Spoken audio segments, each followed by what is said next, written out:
Hi, my name is Alex Carter, and I'm 38 years old. Just a few months ago, I became one of the few female four-star generals in American military history.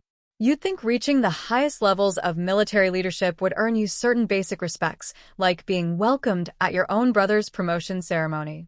But as I stood outside the Fort Belvoir Auditorium in full ceremonial dress, with 2 decades of service behind me and medals earned through blood and sacrifice gleaming on my chest, I was told I wasn't on the guest list. Not even as family. The irony wasn't lost on me. I outranked every single person in that building, including my younger brother, Ryan Carter, who was being promoted to colonel. Yet somehow, I couldn't get past the registration table. I didn't want to believe it at first. I thought maybe it was a clerical error or an oversight. Maybe someone forgot to include me in the RSVP list. But when I saw Ryan through the open doors, chatting casually with senior officers, and when our eyes met for a split second before he turned away, I knew. This wasn't a mistake. It was a choice. Growing up in Virginia, in a household run by our father, David Carter, a decorated colonel himself, Ryan and I were raised like soldiers from the moment we could walk. Mornings began with room inspections. Beds had to be made with hospital corners, shoes shined to perfection, and not a single sock could be out of place. Most people would find that environment stifling. But for us, it became our foundation. Discipline. Order. Respect. Those values were drilled into us long before we ever wore a uniform. Ryan and I were only 3 years apart, which meant we were close growing up. We climbed trees together in the backyard of our base housing. We built forts out of cardboard and bed sheets, planning mock missions to rescue stuffed animals from hostile zones. Even back then, our roles were clear. He liked taking action and I liked strategy. I was the planner, the one who devised the mission and its backup plans. Ryan was always the executor. And our father, watching from the porch with a rare smile, would say, "You two will make fine officers someday." That dream stuck. When I turned 18, I joined the Air Force right after high school. Ryan, still 15 at the time, looked at me at the bus station with a mix of admiration and something else I didn't quite recognize back then, maybe envy. I hugged him, told him to behave for Dad, and stepped onto the bus, not knowing I was walking into my life's purpose. What started as a path to earn college tuition quickly became a calling. I discovered a love for leadership, for tactical operations, for high-pressure problem-solving. I wasn't just good at it, I thrived. My commanding officers noticed too. I was selected for advanced training and accelerated promotion tracks early in my career. By 25, I had already earned the rank of captain and completed my first overseas deployment. Ryan followed 3 years after me. He joined the Army like Dad. Initially, our careers ran parallel. We wrote letters to each other during deployment, exchanged advice, and celebrated each other's wins.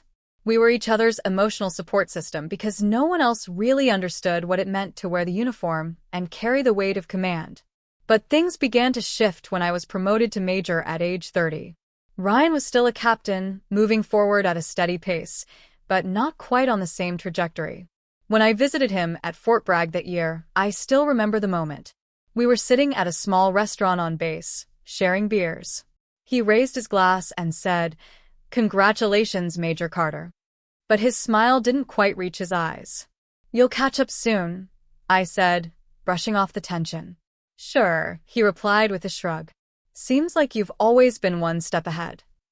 At the time, I dismissed it. I thought it was just sibling teasing or some harmless competitiveness. But that tension never really went away. Our mother passed away from cancer 5 years later, and for a short time, it brought us back together. We stood side by side at her funeral, holding hands during the eulogy. That night, we stayed up talking about her, laughing and crying over memories we both cherished. "She was so proud of you, Alex," Ryan said quietly, watching the sunrise from our childhood home. "She was proud of both of us," I replied. "She kept a scrapbook of your deployments too." Ryan nodded, but said nothing more. By that point, my career had soared. I had earned 2 Bronze Stars and a Purple Heart when my helicopter was shot down during a rescue mission in Afghanistan. I'd also gained national recognition for my work in cybersecurity and counterintelligence. I had developed systems that saved countless lives, and my reputation opened doors that historically remained shut for women in combat leadership. When I was promoted to brigadier general at 34, making me one of the youngest in history to reach that rank, I called Ryan immediately. He congratulated me, at least his words did. But the call was short. He said he was busy with preparations for his own promotion to lieutenant colonel. I believed him at the time. I wanted to believe him. Family ties, I thought, were stronger than ego. My most recent promotion to 4-star general had made national headlines. I became only the 4th woman to achieve that distinction in U.S. military history. The Secretary of Defense was there at my ceremony. The Joint Chiefs. My team. My father. Everyone who had helped me get there. Everyone, except Ryan. He sent an email congratulating me. Said he couldn't attend due to operational commitments. I told myself that was okay. When I received the official notice about Ryan's promotion to colonel, I was truly proud. I smiled the second I saw his name. I picked up the phone to call him before I even finished reading the email. Colonel Ryan Carter, I said, beaming. I never doubted it for a second. Thanks, Alex, he replied. His voice was polite, distant. It's been a long time coming. When's the ceremony? I'll clear my schedule. There was a brief pause before he answered. 3 weeks from Saturday. Fort Belvoir. Auditorium. I'll be there with bells on. I promised, already rearranging meetings in my head. You don't have to go to all that trouble, he replied. I know how busy you are with your responsibilities. Something in his tone gave me pause. Responsibilities, like it was a burden or an excuse. But I brushed it off. Nothing will keep me away, I told him. This is important. I meant it. I cleared my calendar, rescheduled a classified briefing, even sent my deputy to represent me at a NATO conference so I could be there for my brother. Because that's what family does. That's what I believed. If only I had known what was waiting for me. In the days leading up to Ryan's promotion ceremony, I gave the same level of preparation I would have for a high-level diplomatic meeting. My dress uniform was meticulously cleaned and pressed. Every medal, ribbon, and insignia was checked twice, then polished until they gleamed under the light. My aide, Lieutenant Anna Blake, helped me lay everything out with care. She knew how important this was, not as a general attending a formal event, but as a sister showing up for her brother. You're going to outshine the new colonel, Anna joked as she arranged the medals on my uniform in perfect regulation order. That's not the goal, I said with a smile. This day is about Ryan. But I'd be lying if I said I wasn't excited. Not just for the ceremony, but for the opportunity to reconnect.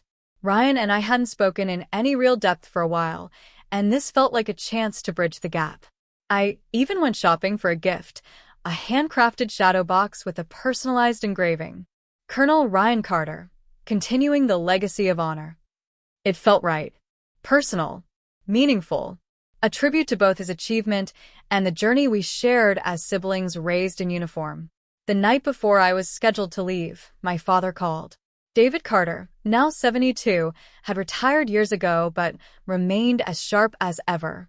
His voice still carried the clipped authority of a colonel even through a phone line. Alexandra, he said, always using my full name. You're going to Fort Belvoir tomorrow? Of course, I replied, folding my uniform and placing it in my garment bag. Wouldn't miss it. He paused. I'm concerned about the dynamic between you and Ryan.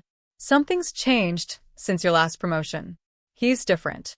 We're adults now, Dad, I said, keeping my voice light.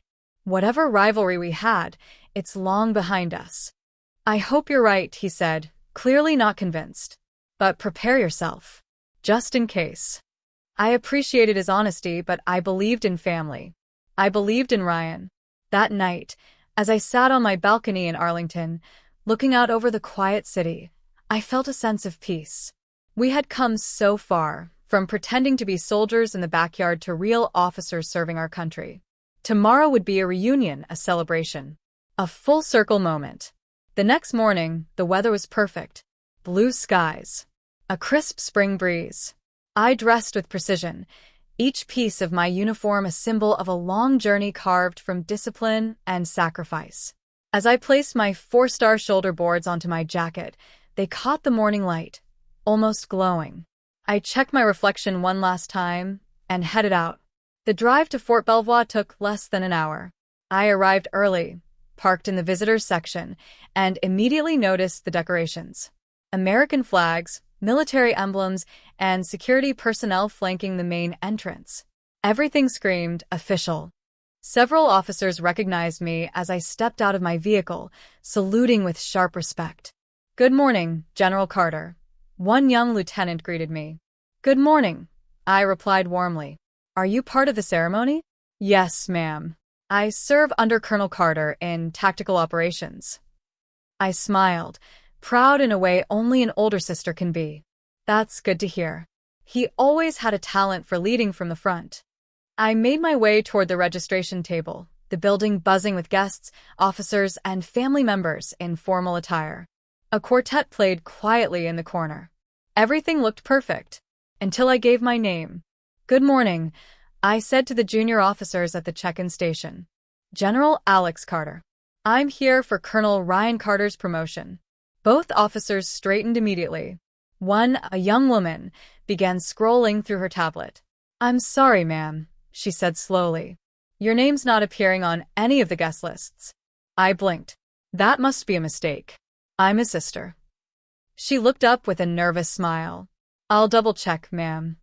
She checked again, then again, then exchanged an awkward glance with her colleague. "Ma'am, I've searched the family section, VIP section, and military guests. You're not on any of them." A chill crept over me. "Could you speak to the event coordinator? Maybe something got left out." "Of course," she said quickly and stepped away. I stood there, suddenly hyper-aware of every eye on me. Guests were watching from the entrance, some recognizing me. I could see into the auditorium where Ryan stood near the podium. Our eyes met briefly, just for a second. I waited for a reaction, a gesture, a wave. But instead, he turned his back. That single moment hit harder than any battlefield wound. I knew then, this wasn't a clerical error. The officer returned with a man in his 50s. "General Carter," he said, introducing himself as Major Peterson, the event coordinator. "I've confirmed your name was not submitted on any guest list by Colonel Carter or his staff. I sincerely apologize for the inconvenience." There was no anger in my voice, only a hollow disappointment. "Thank you, Major. I appreciate your time." As I stepped aside, letting other guests check in, the gift in my hand suddenly felt like it weighed 100 pounds. A carefully chosen box meant to honor a bond that clearly didn't exist in the way I thought it did. I made my way to a quiet garden area and sat on a bench. I needed a minute to process, not as a general, but as a sister who'd just been shut out of her own brother's moment. I called the one person I could talk to without formality, Rebecca Lane, my closest friend since the academy, now a fellow general. "It's Alex," I said when she picked up. "You won't believe what just happened." I told her everything. Her shock turned quickly into indignation. "This isn't just sibling rivalry, Alex," she said. "This is an intentional slight to a superior officer. It has professional implications." "I know," I replied, eyes fixed on the stream of guests entering the auditorium. "The question is, what do I do now?" Rebecca didn't hesitate. "What would you tell one of your officers if this happened to them?" The answer came instantly. That dignity doesn't mean accepting disrespect. That leadership means sometimes you stand your ground. "Then you already know what to do," she said firmly. "You're Alex Carter. You don't shrink back. Not for anyone." As the call ended, I looked down at the polished stars on my shoulders. Not as ornaments, but as symbols of every sacrifice, every choice, every battle fought with integrity. This wasn't just personal anymore. It was about principle. I sat on that garden bench for a few more minutes, quietly watching guests filter into the auditorium. Some passed me without a second glance. Others recognized me and offered polite nods, unsure whether they should approach. I didn't blame them. The optics were uncomfortable, a 4-star general sitting alone, unacknowledged at her own brother's promotion ceremony. Eventually, I stood and walked slowly to my car. I didn't start the engine. I just sat there, hands resting on the steering wheel, looking out at the large American flag waving over the auditorium. My mind drifted back to all the times I had prioritized family over duty. The classified mission I had postponed to attend Ryan's Special Forces graduation. The recommendation I'd written to help him get his first command, even when some warned me it might look like nepotism. The long hours I'd spent defending his capabilities to superiors who quietly questioned whether he was standing on his own merits or in my shadow. And this was how he returned that loyalty? As I sat there, my phone rang. My father. "Alexandra," he said. His voice was tight, clipped with restrained anger. "Where are you?" "I wasn't on the guest list," I said simply. "I wasn't allowed in." A long silence followed. Then a low exhale. "I was afraid of this. Ryan, he's changed lately. He's been influenced by some of the old guard officers. They're not happy about your reforms." The pieces clicked instantly. "You mean people like General Price?" "Yes," he confirmed. "He's here. Sitting in the front row, actually. He's been very vocal about opposing your integrated unit proposals." General Walter Price, a 3-star relic of the past who believed women in combat leadership were a political experiment, not a strategic evolution. If Price had taken Ryan under his wing, the snub wasn't just personal, it was political. "I see," I said. My voice was calm, but inside I was boiling. "What are you going to do?" my father asked, knowing exactly what that tone meant. "I'm still deciding," I replied. "But I'm not disappearing quietly." After the call ended, I sat in silence again, letting the hurt and anger settle into something sharper, more focused. My mind shifted into strategic mode. This wasn't the battlefield, but the battlefield rules still applied. Assess. Plan. Execute. I picked up my phone and made my first call to Lieutenant Anna Blake, my aide. "Anna, I need my ceremonial uniform delivered to Fort Belvoir immediately." "Yes, the full regalia. And bring my citation portfolio." She didn't ask questions. She just confirmed and got moving. My next call was to General Thomas Reed, the presiding officer of the ceremony. We had served together in Afghanistan and remained in touch ever since. I explained the situation briefly, sticking to the facts. "That's highly irregular, Alex," he said, clearly unsettled. "And frankly, disrespectful." "I don't want to cause a scene," I assured him. "But I thought you should know." "I appreciate the heads up," he said. "Let me know how you want to proceed." Finally, I called Colonel Henry Brooks, the base commander.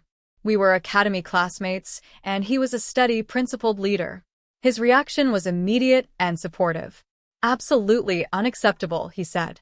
"I'll make sure base access is cleared for your return. You won't be turned away again." By the time Anna arrived with my ceremonial uniform, I had driven a short distance to a quiet cafe off base. I changed in the restroom, stepping out in full regalia. It was more than a uniform, it was a statement. The ribbons and medals spanned my chest in double rows. Bronze stars, Silver Star, Purple Heart, Legion of Merit, campaign ribbons from Iraq, Afghanistan, and multiple global operations. 4 silver stars gleamed on each shoulder board. I didn't wear them to flaunt authority. I wore them to remind people, Ryan included, what those stars represented. They weren't just earned through time. They were earned through pain, perseverance, and a constant commitment to principle, especially when it was inconvenient or uncomfortable. I looked at myself in the mirror one last time, checking the lines of the uniform, the alignment of my stars. Then I nodded to Anna. "Let's go." We drove back to Fort Belvoir. This time, the reaction at the gate was different. The guards saw the stars before they even saw my ID. They snapped to attention. "Welcome back, General Carter," one of them said respectfully. "You're cleared to proceed to the officer's entrance." I nodded, acknowledging the gesture.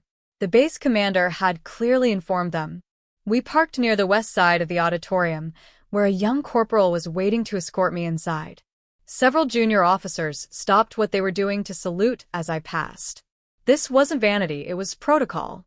I returned each salute precisely, keeping my composure. My timing had to be perfect. I had reviewed the ceremony schedule and knew there was a transition period between the formal promotion and the congratulatory speeches. That was when I would make my entrance. We reached a side entrance where a major waited with a solemn expression. He saluted and opened the door without a word. Applause echoed through the hall as Ryan's formal promotion concluded. The room was full, nearly 300 guests in neat rows. Officers, family members, dignitaries. Ryan stood at the podium, just beginning his speech. General Reed sat nearby, and my father was in the front row. The moment I stepped through the doorway, the energy shifted. Heads turned. Whispers spread like wildfire. Uniforms rustled as officers straightened instinctively. The sight of a 4-star general, unexpected and unlisted, demanded attention. Ryan faltered at the podium, his eyes locking with mine across the room. For a second, he just stared. I gave him a subtle nod and continued walking down the center aisle. My aide followed precisely 2 steps behind, as per protocol. A junior officer quickly vacated a seat in the front row. I accepted it with dignity, sitting directly in Ryan's line of sight. He struggled to recover, clearing his throat as he resumed. As I assumed this new responsibility, he continued stiffly, I recognize the importance of honoring the traditions and values that have made our military the greatest force in the world. A veiled dig at the reforms I had championed. I kept my expression neutral, refusing to rise to it. This wasn't the time to challenge his message. That moment would come. When Ryan finished, General Reed took the podium for closing remarks. He paused for a beat, scanning the audience. Before we continue, he said, his voice rich with subtle command, we have the honor of an unexpected guest among us. General Alex Carter. Would you care to say a few words? A silent gasp rippled through the audience. Ryan's jaw tightened. It wasn't planned, but it was proper protocol. I stood, adjusted my uniform, and approached the podium. As I passed Ryan, I offered a professional nod. He returned it stiffly, eyes guarded. At the podium, I paused and looked out at the room. Thank you, General Reed. It is my privilege to witness this milestone in Colonel Carter's career. I turned slightly to face Ryan. In our family, service is more than duty. It's heritage. Our father, Colonel David Carter, instilled in us the values we carry to this day: integrity, commitment, and excellence. I glanced toward General Price, seated near the front, and continued. The strength of our military lies not only in tradition, but in its ability to evolve with honor. True leadership isn't about clinging to the past. It's about forging the future while upholding the principles that got us here. Then I turned fully to Ryan. Colonel Carter has demonstrated leadership, dedication, and skill. He has earned this promotion, and I have no doubt that he will serve this rank with the honor it deserves. I ended with protocol.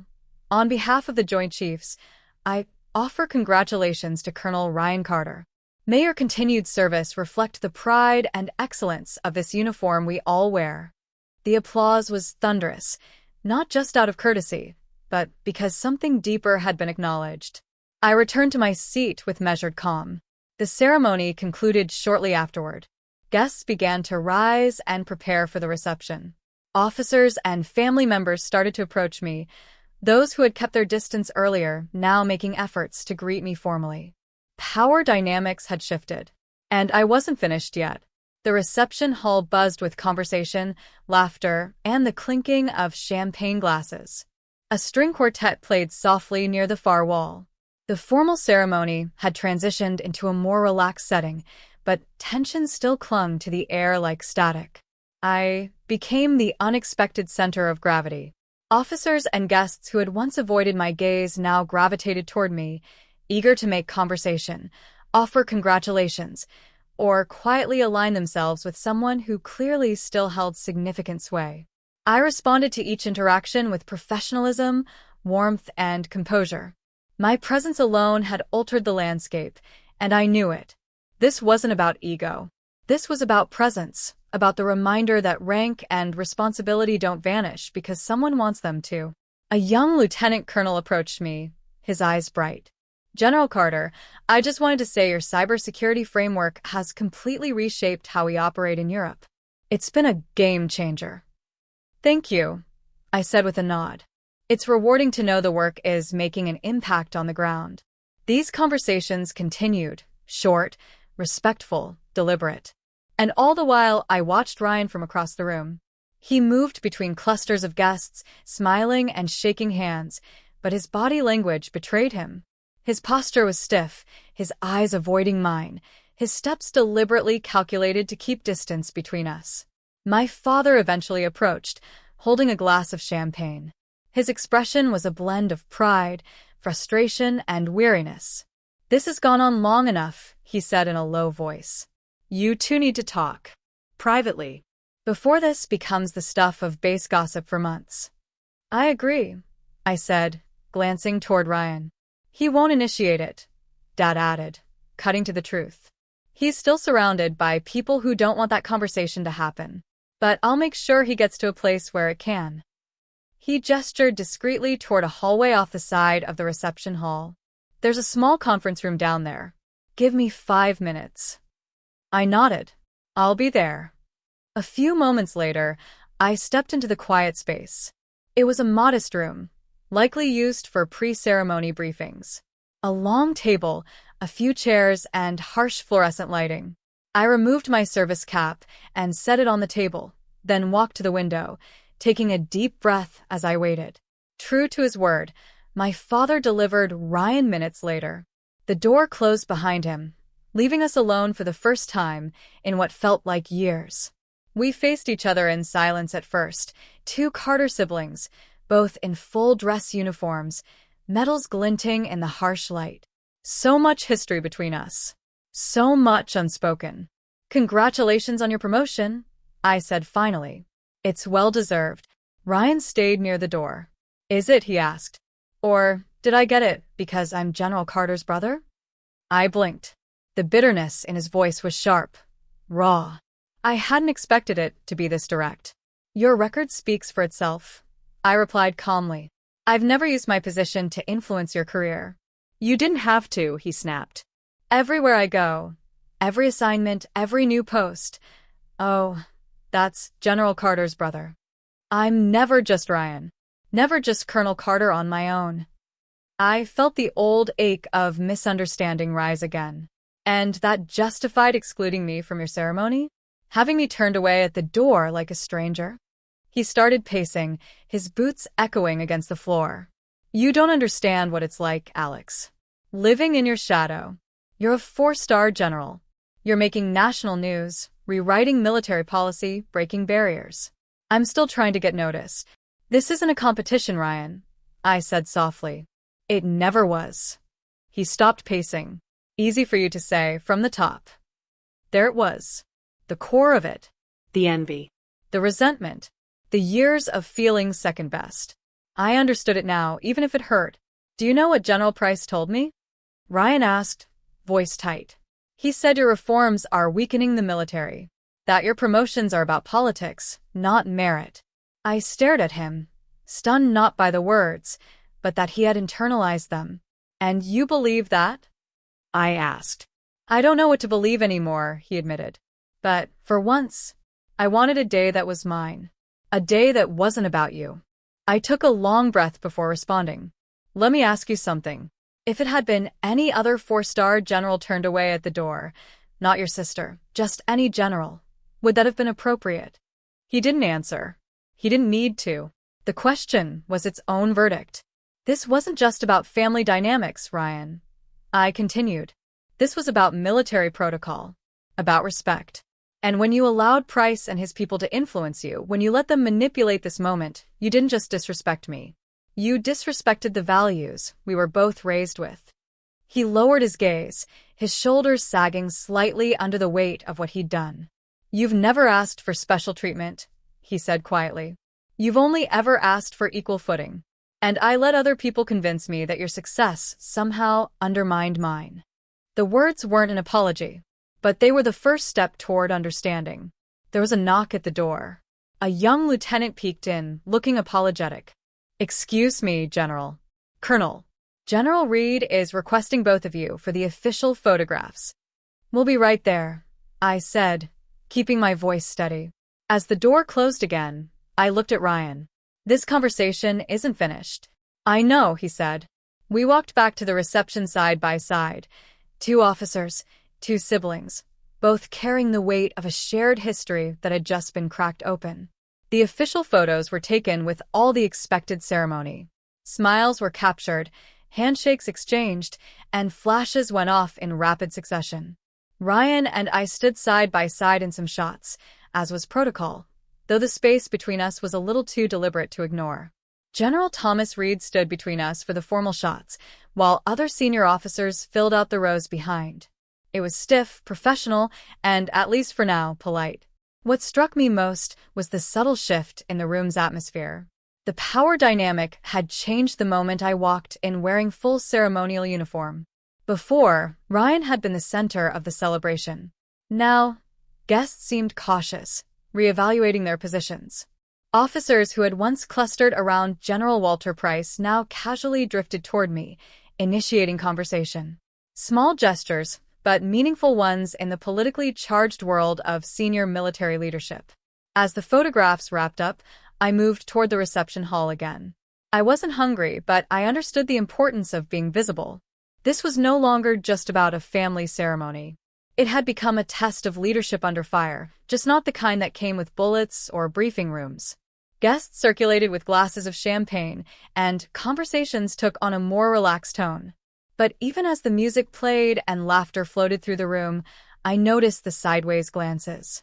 People were watching, some out of curiosity, others to take mental notes about who was speaking to whom, and what those associations meant in terms of allegiances. That was the game. That was the cost of leadership. I engaged with officers at every level, lieutenants, majors, colonels, all of whom now approached with measured respect. Some used the opportunity to ask about initiatives I'd led. Others complimented my speech. A few even quietly voiced concerns about old guard resistance to change. From across the room, I watched Ryan making his way through the same crowds. He no longer avoided my gaze, but he kept his distance. He spoke to General Price briefly. The conversation was short, and when it ended, Ryan didn't linger. That told me something had shifted inside him too. My father approached again, his expression unreadable. "Well," he said, glancing around, "you made your point."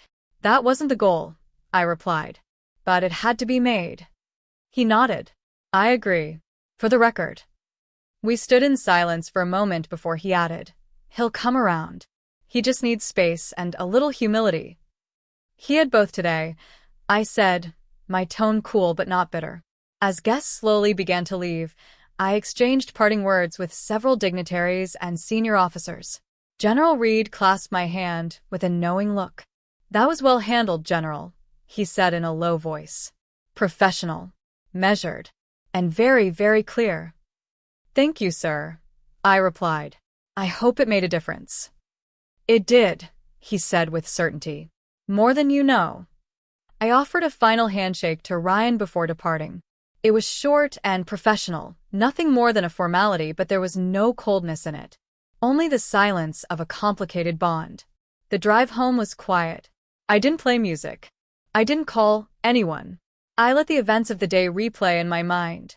Every detail, every word, every flicker of emotion behind my brother's eyes. When I arrived back at my apartment, I placed my ceremonial uniform on the garment rack and carefully returned each medal to its case. The 4 stars gleamed in the soft lighting of my office as I closed the display lid. That night, I received a call from General Reed. "Alex, I just wanted to check in," he said. "After today's unusual circumstances." "I appreciate the call," I said, settling onto my couch. "You handled it with grace," he said. "It didn't go unnoticed in the right circles." "Honestly, Marcus, this wasn't about recognition." "No," he agreed. "But sometimes the most powerful leadership statements are the ones we don't plan. The ones where we just show up and stand tall. The ones where we don't shrink, even when it hurts." His words stayed with me long after we hung up. A week passed.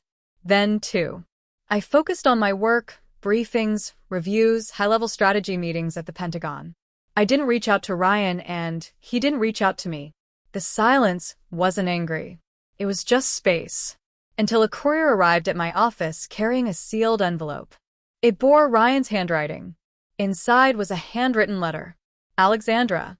Words cannot fully express my regret for the way things unfolded at my promotion ceremony. My actions and the influence I allowed others to have over them were wrong. They were unbecoming of an officer and unworthy of a brother. While I cannot undo what happened, I want you to know that I've spent the last week thinking hard about how I let bitterness cloud my judgment. If you're willing, I would appreciate the chance to talk in person.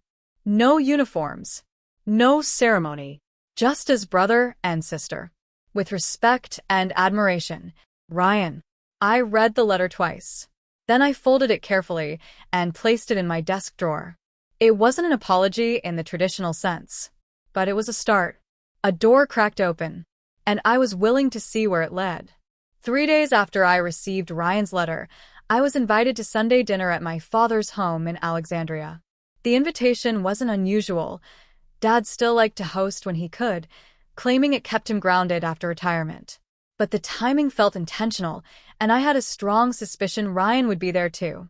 When I arrived, I saw his car already in the driveway. Good. Inside, the smell of pot roast filled the house. My father greeted me at the door with a half smile and a familiar pat on the shoulder. Glad you could make it. I stepped inside, spotting Ryan in the living room. He stood when he saw me, hands in his pockets, nodding a polite hello. There was an awkwardness in the air, thick, quiet, but not hostile. Just the heavy silence of two people unsure how to take the first step after too many steps in the wrong direction. We sat down to dinner at the old wooden table we'd grown up around. Our father kept the conversation light at first. Recent military news, updates on veterans programs he'd been volunteering with, a funny story about his neighbor's barking dog. Ryan and I contributed where we could, neither of us forcing anything. Just easing in. It wasn't until dessert had been served, apple pie and coffee, that Dad stood and said, "If you two are going to keep this cold, we're going. I should have just ordered pizza and saved myself the trouble." He set the carving knife down on the table between us. "Fix it." Then he walked into the kitchen without another word. Ryan and I stared at the empty seat he left behind. For a moment, neither of us spoke. Then Ryan chuckled softly. "He's still giving battlefield orders, isn't he?" I allowed a small smile. At least he used pie this time instead of push-ups. The ice cracked. Ryan set his coffee cup down, fingers tapping nervously against it. "I've been doing a lot of thinking since the ceremony. About what drives people. How resentment, it blinds you. Makes you think you're justified when you're not." I nodded, encouraging him to continue. "I let people like General Price steer my thinking. I let their approval mean more than it should have. And I let that drive a wedge between us. I didn't rush in to forgive. I didn't soften the moment to make it easier. It did drive a wedge. You let them use you to send a message, one that wasn't even yours." "I know," he said quietly. "That's what I regret the most." We sat in silence again, but this time it felt different. Not strained, just honest. "I've asked for a transfer," Ryan said suddenly. "To Fort Lewis." I raised my eyebrows. That was unexpected. "Really?" "Yeah," he nodded. "General Reed said he'd support it. I figured some distance from people like Price might be good. Let me build my command without the ghosts whispering in my ear." "That's a solid decision," I said sincerely. "It'll give you the space to lead as yourself, not as someone's project."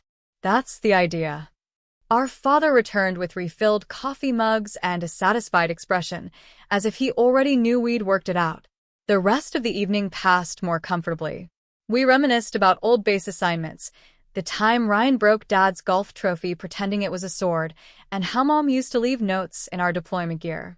It wasn't full reconciliation, but it was movement. And that was enough. 2 weeks later, I received another invitation, this time from Ryan. He suggested we meet at a small cafe halfway between our respective posts. Neutral ground. Civilian clothes. No rank between us. I agreed. When I arrived, he was already seated with 2 coffees on the table. I slid into the booth across from him and thanked him for reaching out. I've been thinking about something you said during your speech, he began. About leadership requiring respect for tradition, but also the courage to evolve. I nodded, letting him speak. I focused so much on the idea that you overshadowed me, I never stopped to think about what it cost you to cast that shadow. The fights you had to endure. The barriers you broke through. I was quiet for a moment before I answered. It wasn't easy. Still isn't some days. You know how many death threats I received after we implemented the integrated combat units? He looked stunned. No. You never said. Didn't seem worth mentioning. It wouldn't have changed what needed to be done. Ryan shook his head slowly. You've carried more than I ever realized. And I let my own insecurities turn me into someone else's mouthpiece. His willingness to take accountability meant more to me than any letter could have. We were raised in a competitive household, I said gently. Dad thought it would make us stronger. In many ways, it did. But it also taught us to see success as a limited resource. That if one of us had it, the other didn't. He nodded. That ends now. We spent the next hour not as General and Colonel, but as Alex and Ryan. As siblings. As adults finally willing to confront what had kept us apart. We talked about our shared childhood, the different paths we'd taken, and the similarities we hadn't recognized until now. When we left, the handshake we exchanged wasn't formal. It was honest. Respectful. Earned. It wasn't a perfect fix. But it was a real beginning.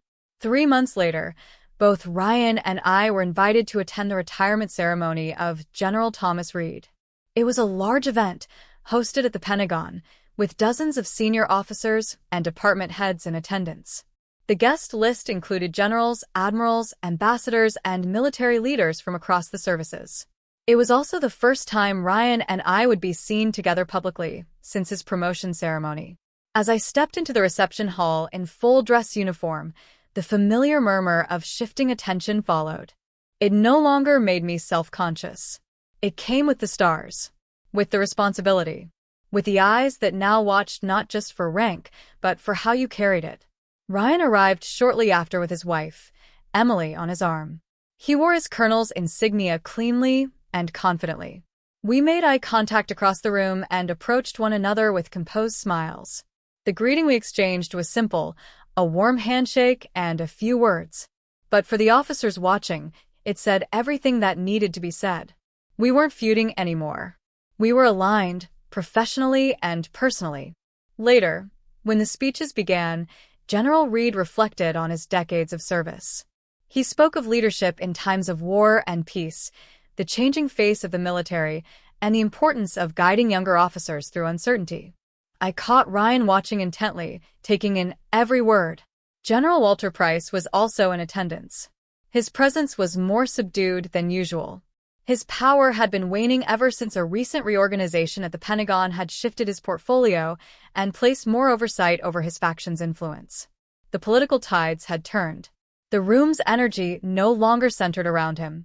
At one point during the evening, Price approached me with a superficial smile. "General Carter," he said smoothly. "Congratulations on your recent operation in the Baltic Corridor. I heard it was a success." "It was," I replied with calm neutrality. "The team performed exceptionally." "You always have a way with field command," he added, tone just slightly patronizing. I didn't rise to it.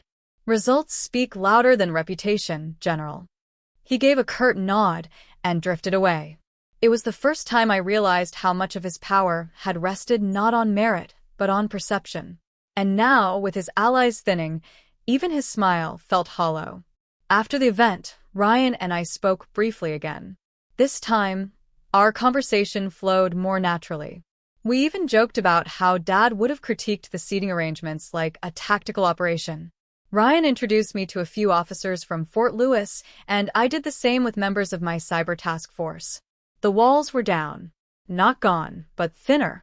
The following week, I was invited to give the keynote address at the Women's Military Leadership Conference at West Point.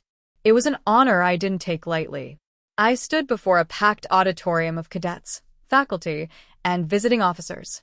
Looking out at those eager young faces, I was reminded of myself decades ago. Sharp, focused, hopeful. unaware of how many battles I'd fight outside the battlefield. Leadership, I began, isn't defined by the stars on your shoulders, though they certainly get attention. A ripple of laughter moved through the room. True leadership, I continued, is defined by your principles, especially when they cost you something, especially when it would be easier to stay silent, when it's uncomfortable, when it's lonely. I shared stories, some from combat, others from the conference table. I didn't speak directly about the incident with Ryan, but the lessons drawn from it were woven throughout my message. Integrity, respect, standing your ground. These were more than ideals. They were tools, shields, and sometimes weapons. Afterward, several cadets approached me with questions. A few requested mentoring contacts. One young woman, no older than 20, looked at me with wide eyes and said, "I didn't think I could ever make it past captain. But after today, I don't know. Maybe I can." "You can," I said, smiling. "You absolutely can. Just don't let anyone else define your ceiling." At the back of the room, I spotted Ryan. He hadn't told me he was coming. I walked over after the crowd thinned. "Impressive speech," he said, though I expected nothing less. "Thank you," I replied. "You didn't have to be here." "I wanted to be," he said. "For me. And for any of my officers who needed to see where I stand." It wasn't just a compliment. It was a statement. One that rippled through that room far more powerfully than his presence alone. We walked out together. As we stepped into the courtyard, a cadet photographer stopped us. "Would you mind if I got a picture?" she asked. The Carter siblings, both in command. We stood side by side, the flash catching the silver of my stars and the eagle of his rank. For once, there was no awkwardness, no performance. Just two leaders, siblings, who had walked very different paths to arrive at the same point. And this time, we stood not as competitors, but as allies. A week after the conference at West Point, I sat in my Pentagon office preparing for an upcoming mentoring session with a group of junior officers. The sunlight streamed across my desk, landing on the display case where my ceremonial uniform was kept. The 4 silver stars on each shoulder board reflected the light just so, reminding me of everything they represented. They weren't decorations. They were responsibility. That responsibility wasn't just tactical or operational. It wasn't just about readiness reports or battlefield assessments. It was about leading with integrity, especially when the terrain got personal. As I reviewed my notes, I found myself returning again and again to one idea. What advice would I give to those still climbing? What had the incident with Ryan truly taught me? The answer was simple. Leadership is not about the title you carry or the uniform you wear. It's about the decisions you make when no one's watching, and even more so, when everyone is. Later that afternoon, I sat with the mentoring group, a dozen sharp, motivated officers from across the services. Some were rising fast. Others had stalled and were trying to break through ceilings that still existed, even in 2025.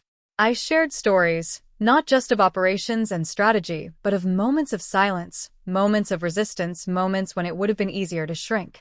I spoke honestly about what it cost me to stay in the room, to be present in spaces that weren't built for me, to be proud, even when others wanted me to be quiet.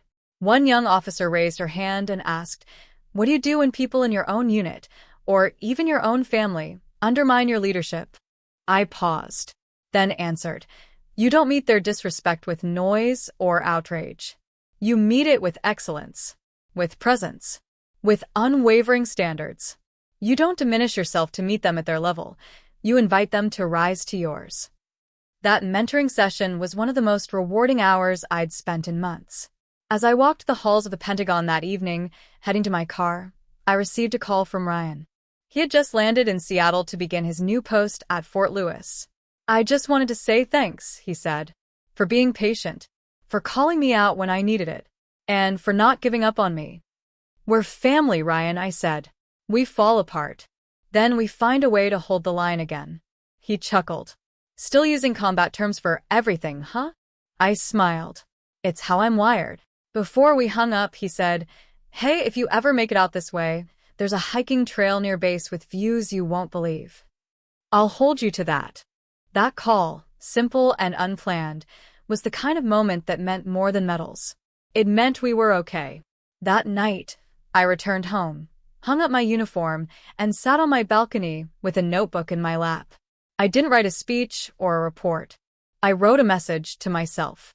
A reminder for the next time I found myself questioning my value or my place. Your worth isn't determined by who invites you in. It's defined by what you bring with you when you show up anyway. Wear your stars not as armor, but as light.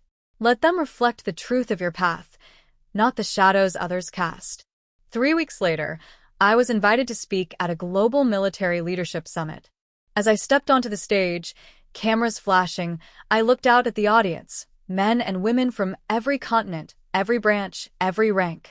And I thought about the little girl who used to crawl through backyard forts with her younger brother, pretending to rescue stuffed animals from enemy zones.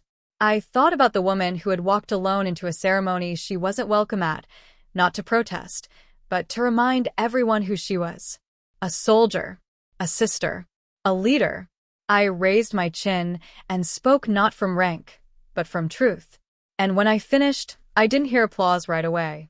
I saw it first, people rising slowly with understanding on their faces.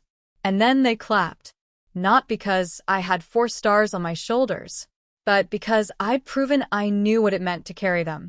Some lessons aren't taught in the academy or the field. They're learned in the quiet, in exclusion, in betrayal, and in choosing dignity anyway. So I ask you, when have you had to stand your ground? When have you been asked to shrink for someone else's comfort? Tell me in the comments. And if this story meant something to you, if it reflected even a piece of your journey, Like, subscribe, and join this community of resilient leaders. Because sometimes the greatest victories don't come from battlefields. They come from not backing down when your worth is challenged. And from rising again and again because your path, your voice, and your presence matter. Thank you for listening. And remember, you are never defined by anyone else's invitation. You already belong.